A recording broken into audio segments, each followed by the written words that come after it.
and gentlemen, it's time for us to invite our Chief Manager, BD, BPCL, with over 25 years of experience in the petroleum sector, mainly international trade, looking after the product trading and ship chartering, now looking after business development of bitumen.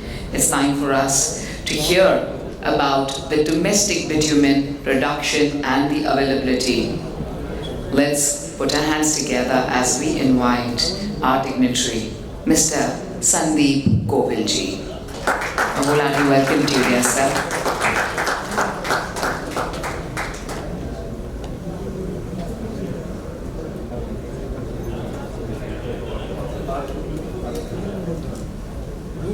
Distinguished guests, ladies and gentlemen, very good afternoon to you all.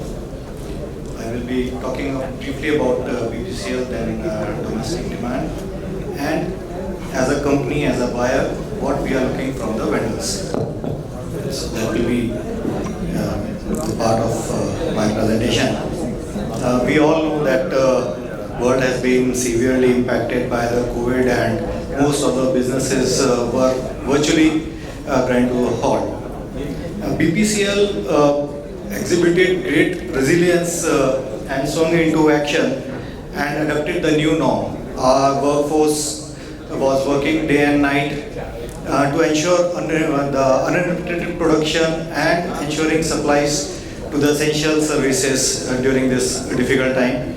And we all must have experienced the supply of LPG, domestic LPG to our homes even during the most difficult of times. So that was the way BPCL workforce adapted to the new norms, and that is the reason why we are at the moment. Now all these things finally led to the position. These figures are as of March 21st. BPCL now is the second largest oil marketing company with 38.74 MMTPA of domestic sales volume with 22% of market share. Third in terms of refining capacity, which is 15.33% of the Indian refining capacity. And in Fortune 500, we are 309 as of March 21st. So we have certain allocates and awards to us in last financial year. Now, just to give you a brief about the asset portfolio, we are a fully integrated company with presence in the upstream, middle and downstream segments. We have assets in 7 countries, like you can see, Russia, Brazil, Mozambique being more prominent of these, with 20 blocks in 26 exploratory discoveries. They are at various stages of project, and in the mid and downstream sectors, we have 4 refineries. I have taken NRL here because though we have disinvested NRL in March, we still hold marketing rights for next 10 years. So that's how it's faring here. Now with again 38.3 MMT of capacity and 937 kilometers of pipeline from Vadina to Bina, that's the crude pipeline. With we have 2 SBMs at Vadina and Kochi. Then the marketing infrastructure, pan-India, we have 80 retail depots, 54 LPG plants, aviation stations, lube belting plants and various joint ventures. Pipeline network again more than 2200 kilometers and growing, and which is having a rated capacity of 17.8 MMTPA. Now the distribution network, which is the key to our kind of marketing setup, we have more than 18,000 retail outlets and more than 6,000 LPG distributorships. The major ones now being going into the rural Indian sector. The company is divided into 7 strategic units, SBUs, which are supported by 23 supporting departments. 9,000 odd is the strength we have. These are the 7 SBUs, verticals you can call, starting from refinery, retail, LPG, industrial and commercial, aviation, lubricants and gas. Industrial and commercial is the particular department from where I am right now, which is looking after business to business transactions, which we have more than 8,000 customers, mostly industrial customers, looking after various products. More than 20 products we are handling here through our INC business.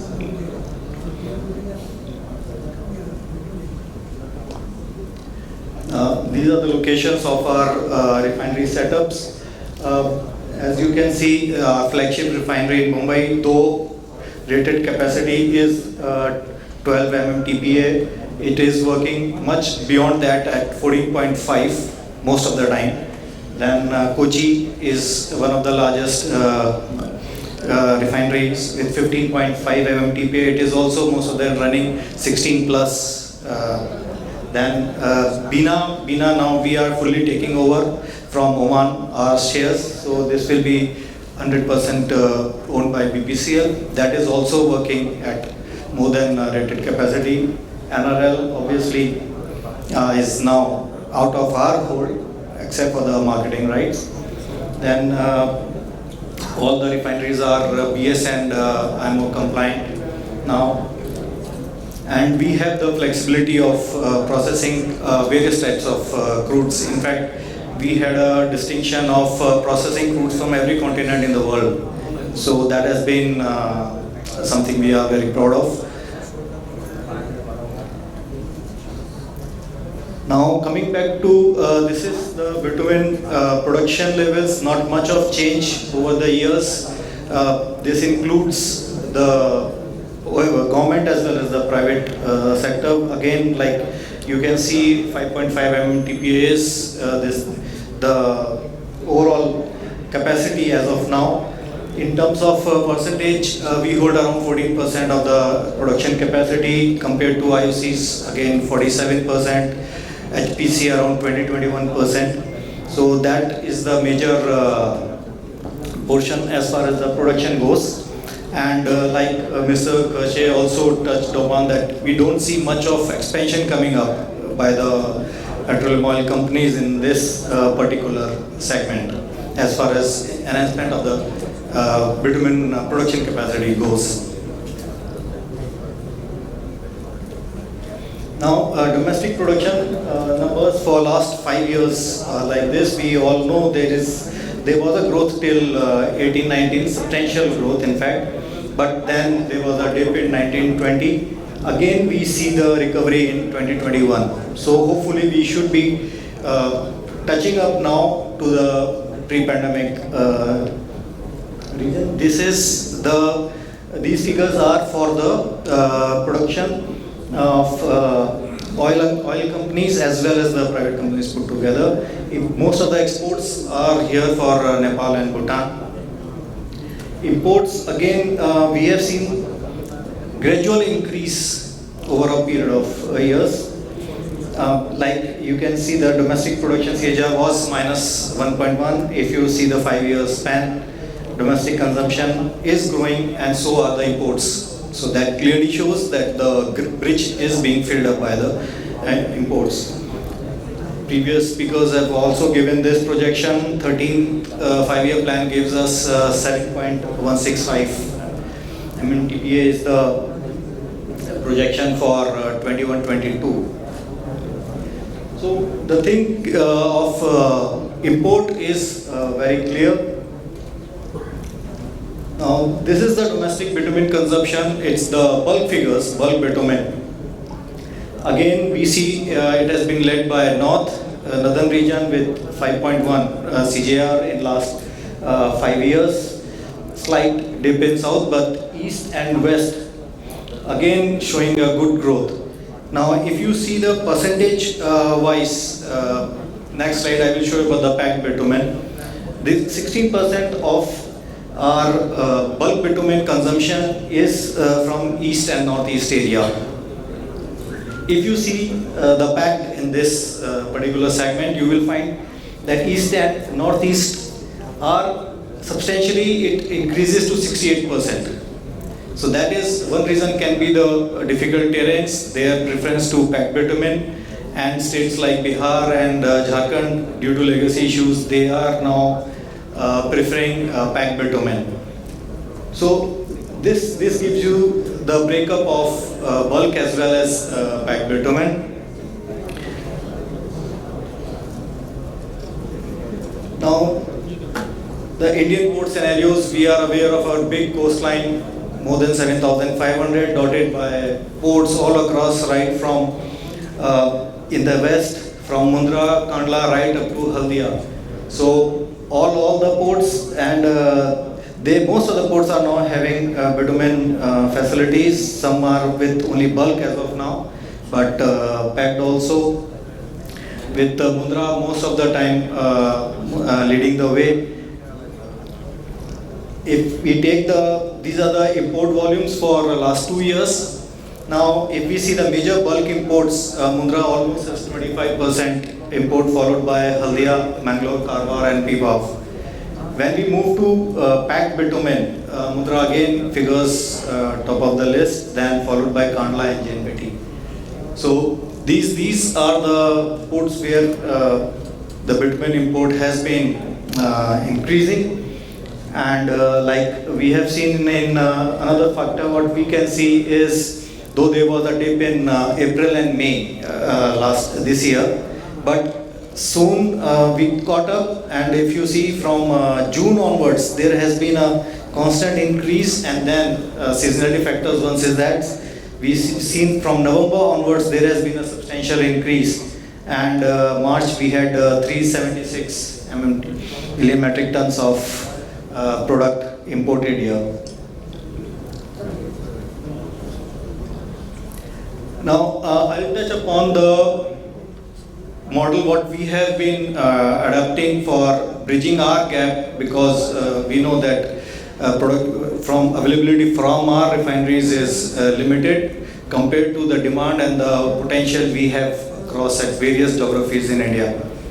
So we are now going, we have been in fact going after an sourcing model now, which gives us flexibility of reaching our customers at various geographies. So like our main refineries, Mumbai and Kochi, are at a particular on the west coast of India. But if we have to cater to the markets in other parts, then we have adopted this sourcing model, and it's going on well. So these are the factors which are in fact helping us in catering to these customers in various areas. Strategic move important here is the distance, because of the supply point sources and the different distance between the markets. Sourcing model has been very helpful in catering to those customers which are in the faraway zones. So this has given us flexibility for placing the products to our customers at the right time as per their requirements, and also at the price. This is a snapshot of the whole process, how it has been, things have been identified and executed. Started with the right quantity and quality as per our demand projections. Then choosing the right partners through our tendering route.